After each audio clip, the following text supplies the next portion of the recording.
দুদিনের সরকারি সফরে ইসরায়েলে গেছেন প্রধানমন্ত্রী নরেন্দ্র মোদী।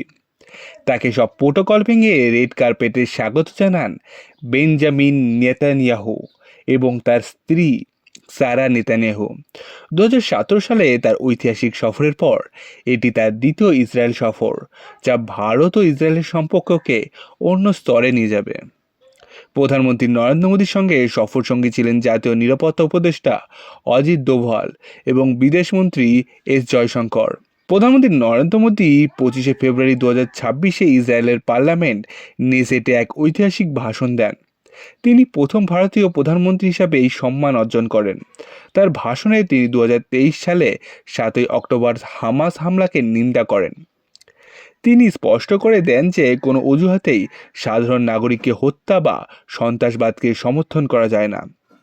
তিনি ভারতের নিজস্ব অভিজ্ঞতা, যেমন 26/11 মুম্বাই হামলার উল্লেখ করে বলেন, সন্ত্রাসবাদের বিরুদ্ধে ভারতের নীতি জিরো টলারেন্স। ইসরায়েলের পার্লামেন্ট নেসেটে প্রধানমন্ত্রী মোদির জন্য করতালি এবং সাথে মোদি মোদি স্লোগানও শোনা গেছে।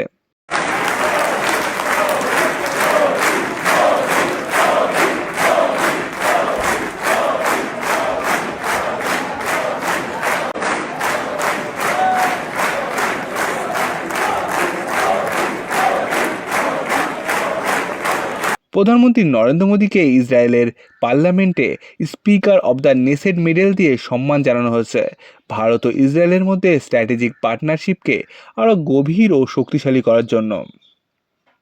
প্রধানমন্ত্রী নরেন্দ্র মোদী এবং নেতানিয়াহুর মধ্যে দ্বিপাক্ষিক বৈঠক হয়েছে science, technology, innovation, defence, security, agriculture, water management, trade, economy, people to people exchange নিয়ে।